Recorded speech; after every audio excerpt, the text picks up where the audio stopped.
But you didn't sign it. No, ma'am. Take me back to that day. You believe somebody put your name on there? Suing your ex, Miss Corbett, for paternity fraud because you claim she forged your signature on the birth certificate of her 5-month-old son, Quinn Andrews Jr., who you believe is not your biological son. Is that correct? He does not want to be a responsible adult, and because he has a meddling mother. I don't know, Your Honor. I didn't sign anything, and somehow my name still managed to get put on the birth certificate. I cut that biblical card. I requested a blood test. I stayed at the hospital for like 24 hours. I didn't sign nothing. You claim somebody put your name on the birth certificate. Yeah, obviously. Miss Corbett, did you put his name on there? No, it's no way possible for me to just put his name on a birth certificate. Sometimes the truth isn't a victory. It's a sentence. In a courtroom where DNA tests decide destinies, Judge Lauren Lake doesn't just uncover evidence. She uncovers the emotional wreckage behind every lie, every signature, and every broken promise. Because in the end, truth changes everything. There's a growing number of people who thought they were ready for the truth until it arrived. In the age of DNA tests, digital records, and podcast revelations, people regret taking that one step towards certainty more than ever. For some, it's not just a test, it's a life reset. The test doesn't just tell you who you are, it tells you who you've been deceived by. And in the emotional storm that follows, the law becomes less about punishment and more about perspective. In Judge Lauren Lake's courtroom, the boundaries between evidence and emotion are constantly blurred. Here, paternity cases evolve into profound meditations on the relationship between law and justice. Because sometimes, justice doesn't look like balance. It looks like heartbreak made official. And in episodes like Did She Forge His Signature on the Birth Certificate? The courtroom becomes the stage where morality is tested as deeply as biology. When a name appears on a birth certificate, it isn't just ink. It's identity, legality, and legacy. But what happens when that signature is questioned? When one person claims their name was forged, while another insists it was freely signed in love? What begins as a personal dispute becomes a public trial of truth versus trust, where every word, every gesture becomes evidence, and Judge Lauren Lake knows evidence doesn't always tell the whole story. The Adverse Inference in Evidence Act, the idea that missing evidence can imply guilt, often mirrors human behavior. Because when people hide, avoid, or alter their truths, they reveal even more about their motives than they realize. It's a pattern that repeats itself not just in family courts, but in divorce cases, in Supreme Court judgments, and in every corner where the law meets the messiness of human emotion. Across thousands of episodes, Lauren Lake has seen how justice must evolve. The concept of justice in jurisprudence, the philosophy behind what's fair, is no longer confined to dusty law books. It's being redefined in real time, through stories that appear on courtroom shows, through viral clips dissected in podcasts, through testimonies that echo on platforms, like the Game Changing Attorney podcast and the Divorce Course podcast, because what happens in that courtroom isn't just entertainment, it's education for a society still, trying to understand how love, law, and loyalty coexist. When Mr. Andrews and Miss Corbett entered Judge Lauren Lake's courtroom, they carried more than just paperwork. They carried resentment, betrayal, and the unbearable weight of uncertainty. Mr. Andrews claimed his signature was forged on a birth certificate, that he'd been made a father on paper without consent. Miss Corbett swore it was his handwriting, his child, his responsibility. But as always, the courtroom of truth has no room for assumptions. It only has room for evidence and consequences.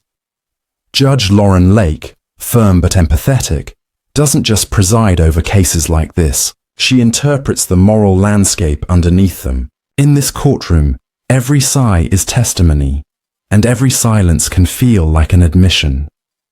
When Mr. Andrews insisted that he had never signed anything, Lauren Lake didn't rush to judgment. She asked for proof, for paperwork, for perspective, because law without empathy is tyranny, and empathy without evidence is chaos. And this balance, This fragile harmony between the rational and the emotional is the essence of her courtroom philosophy. As the DNA test envelope waited on her bench, the atmosphere felt less like a legal proceeding and more like a moral crossroads. Every viewer watching at home could feel that this wasn't just about paternity. It was about the relationship between truth and redemption. People often turn to celebrate recovery testimonies for stories of faith, forgiveness, and new beginnings. But in Judge Lake's court, those testimonies unfold in real time. The process of recovery begins the moment truth is spoken aloud, whether it heals or hurts. And when the DNA test results arrive, it's more than just a scientific conclusion. It's a moment that defines who pays child support, who bears emotional responsibility, and who walks out of the courtroom with a scar they'll carry for life. For some, the DNA test confirms the betrayal they feared. For others, it rewrites their entire family narrative. And that's where regret often begins. The people who once demanded the truth suddenly realize how heavy it feels to hold it. Because truth doesn't just change everything. It demands everything. Judge Lauren Lake has described her courtroom as a place where real people find real answers. But those answers are rarely easy. When DNA tests expose affairs, forgery, or false claims, the fallout doesn't end with the verdict. The families involved have to navigate emotional wreckage that the law can't fix. That's why conversations around these episodes echo far beyond television. They inspire debates on podcasts like the Game Changing Attorney podcast, where hosts discuss how the legal system balances empathy with enforcement. They're dissected in episodes of the Divorce Course podcast, where experts analyze how evidence shapes emotional outcomes. And they're reflected in academic spaces that explore the concept of justice in jurisprudence, questioning whether the pursuit of truth always leads to fairness. In one segment, Lauren Lake's courtroom becomes a microcosm of modern justice. A man stands before her, demanding the court acknowledge that his name was stolen, that his legal identity as a father was forged without his consent. A woman defends herself with equal intensity, claiming he's trying to escape accountability. In between them stands a child, innocent, yet already caught in a web of adult contradictions. Lauren Lake listens, interrupts chaos with clarity, and reminds everyone that in the court of life, what's written in ink can always be rewritten in truth. Her words echo, not as reprimands, but as reminders that justice is not about winning. It's about awakening. When these cases reach the public, they evolve into something larger, into conversations about what it means to be human in a legal world. In Adoption Stories' full episodes, we see parents fight for children not connected by blood, but by bond. In DNA test cheating stories, we see couples crumble under the weight of hidden infidelities. And in the courtroom of Judge Lauren Lake, we witness how truth forces every participant to face themselves before they face each other. The pattern is always the same. Someone doubts, someone denies, someone defends. But the outcome, the DNA test, doesn't just reveal a biological connection, it reveals a moral one. And that's where the deeper question lies. What is the true definition of parenthood, proof, or presence?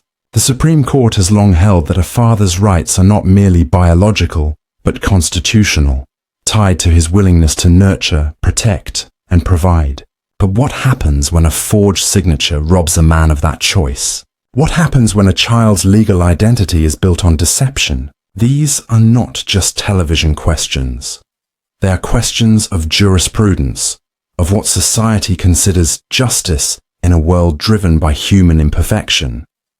And perhaps that's why viewers remain transfixed, because every case under Judge Lake's gavel feels like a mirror, showing us the fragile intersection of law, love, and truth. When Judge Lauren Lake sits behind the bench, her words carry more than the authority of law.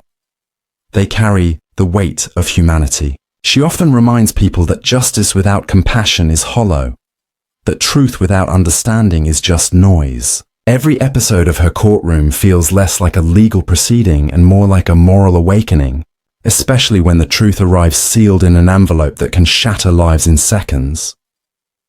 The DNA test has become both a scientific miracle and an emotional minefield. It promises clarity, yet often delivers chaos. In one generation, technology has done what centuries of jurisprudence struggled to achieve. It gave people undeniable proof. But in doing so, it also revealed how unprepared the human heart is for certainty. Because in so many cases, when the test results are read aloud, people regret taking them. They thought truth would bring closure. Instead, it brings confrontation. For Judge Lauren Lake, this pattern is familiar. The test doesn't only identify a child's father, it exposes deeper questions about responsibility, forgiveness, and human failure. It makes everyone, from plaintiffs to viewers, confront the eternal tension between law and justice. Law is rigid, justice is moral. Law tells you what you owe, justice asks who you are. And that's what separates her courtroom from others. It isn't just about who wins or loses, it's about who learns.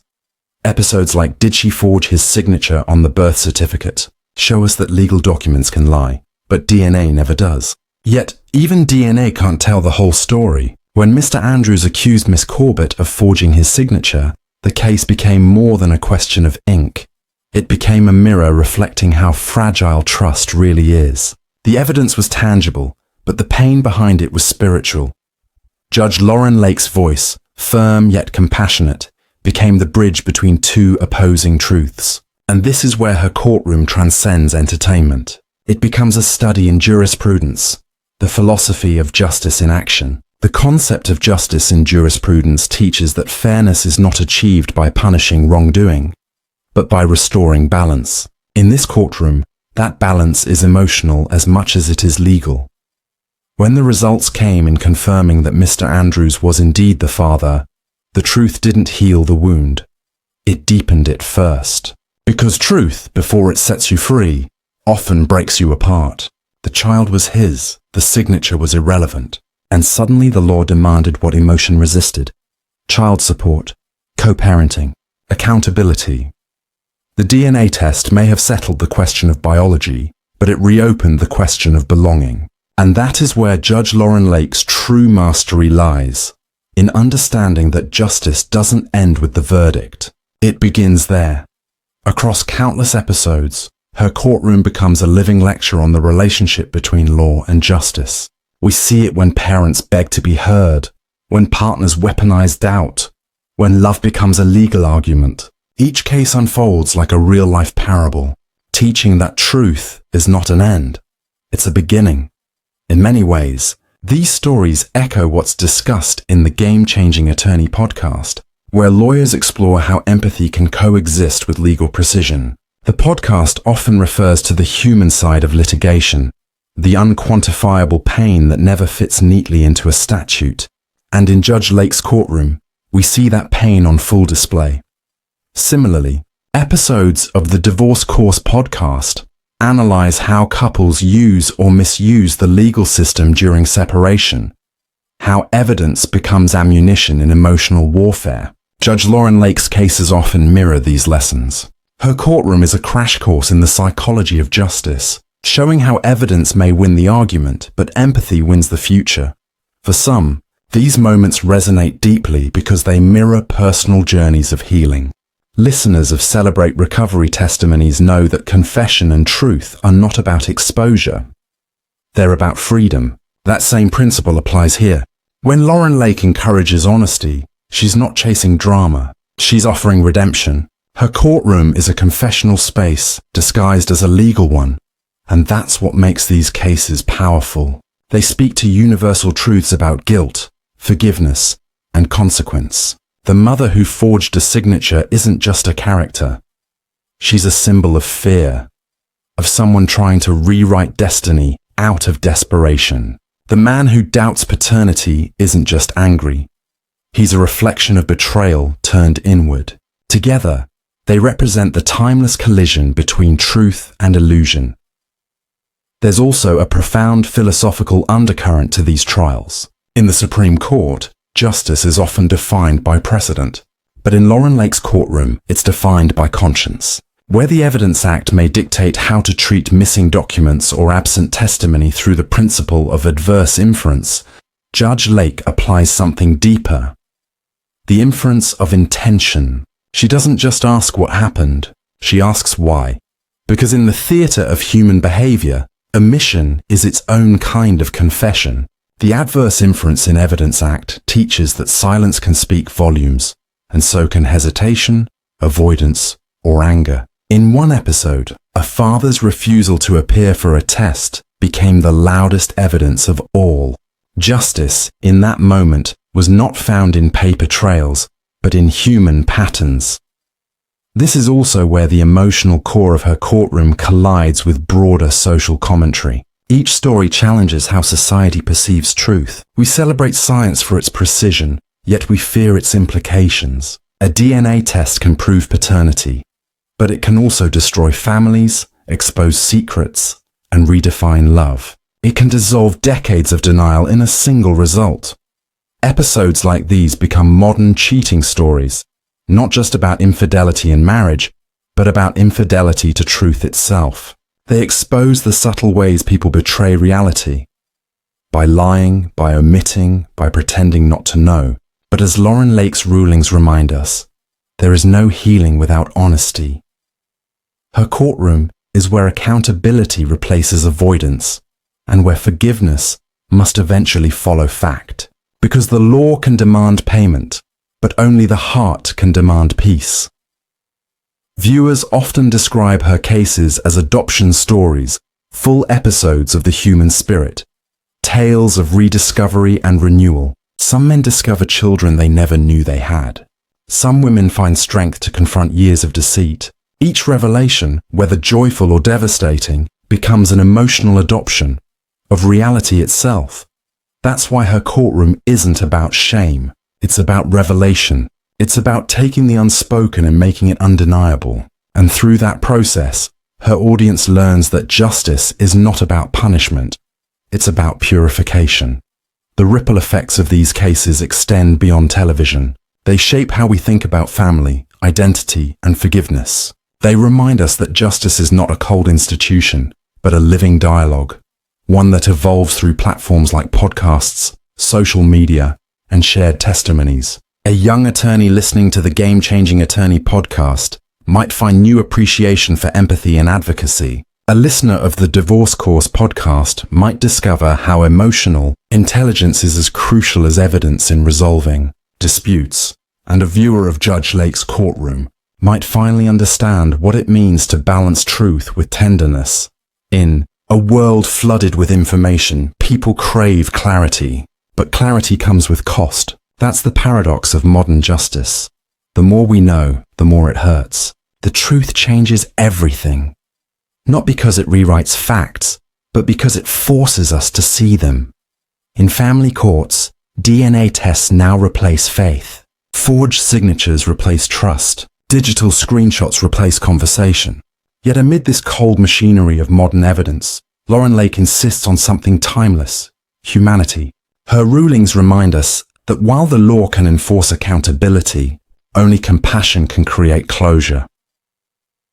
Her courtroom lessons echo what philosophers of jurisprudence have always taught, that justice must evolve alongside the human heart. And perhaps that's why her episodes resonate not as judgments, but as parables. They teach us that even in a courtroom, the greatest verdict is not about guilt or innocence.